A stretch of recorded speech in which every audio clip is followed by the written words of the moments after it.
Everybody, welcome back to Magic Orthodoxy. My name's David, and this is a deck review. Today, we're going to look at the Steampunk Bandits from Gambler's Warehouse and PlayingCards.net.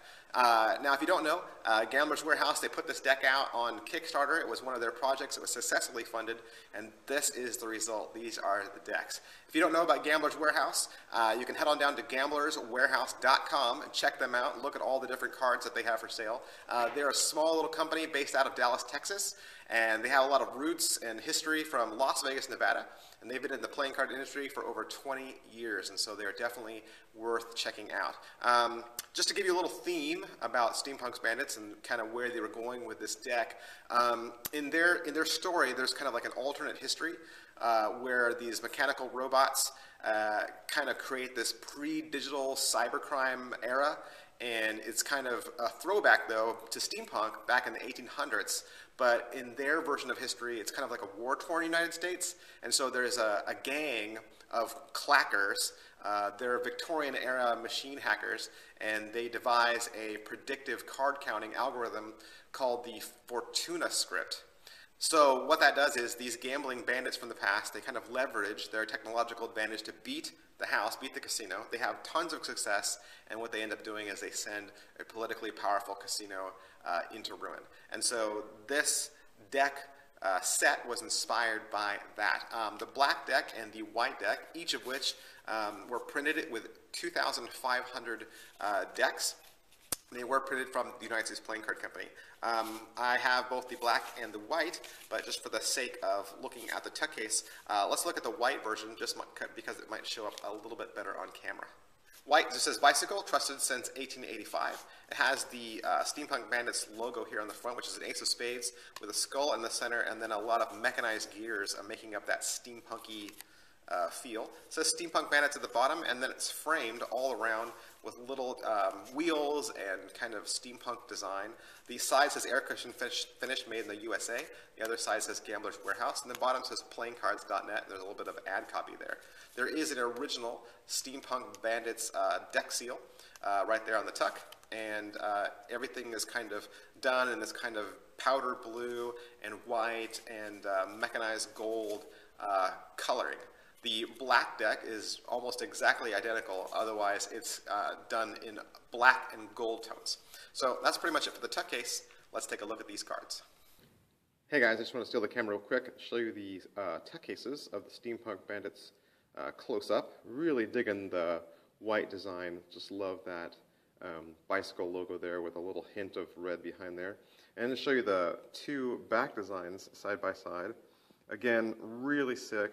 White deck with a white border there. I just think it's a really cool addition to the Steampunk Bandits set. The cards in this deck are printed from the United States Playing Card Company. They do have a strong retail stock. They are done with a modern cut, and they have air cushion embossing. If you'd like to learn more about bicycle paper stock or finish, you can click the link below in the description. Now, the white deck, of course, was the bonus deck. It was the stretch goal, but it does show up better on camera, and so that's the one we're going to look at. The back design is the mirrored image of the skull and crossbones. Skull on top of each side, but then the bones in the center kind of making that mirrored image happen. You got like a little ornate wheel in the center in gold and turquoise, and then everything's framed in a diamond and a lot of mechanized steampunk elements. The entire picture is then framed inside of a turquoise square, has a repeating casino-style graphic in the background, and then a very thin micro white border. So with this deck, you're going to get a couple of things. The first of which is you're going to get two full-size, almost identical jokers. It's a skeleton steampunk character on the back of a bicycle. This single joker is done in a brown wash colors with a turquoise background. And then this one has some gold, copper elements to it and a little bit extra additions in some of its colorings.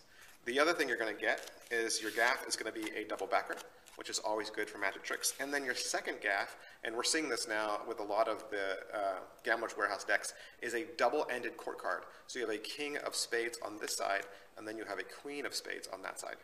Here's a look at your four aces. Here's your ace of spades. It's a bigger exploded pip there in the center, again with the Steampunk Bandit graphic.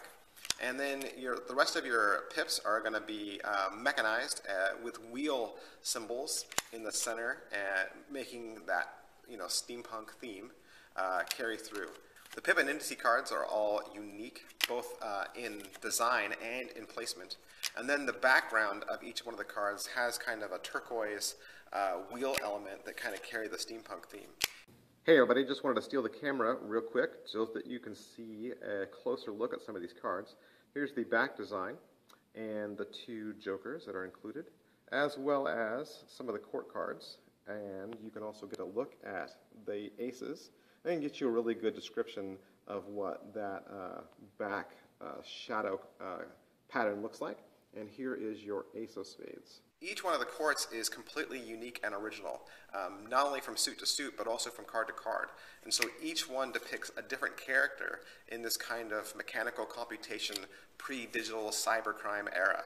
And so you're going to see different types of characters, including this gentleman, which is a pirate, which I kind of like. And it really does make for a very creative and very well done artistic deck. Well, that is it for this deck review. As always, we recommend that you like this video just so other people can find it faster. You can also subscribe to this channel just to stay up to date on the latest in cards and card magic. If you want to follow us on Twitter, we're at facebook.com/magicorthodoxy and twitter.com/magicorthodoxy. Thanks. Bye.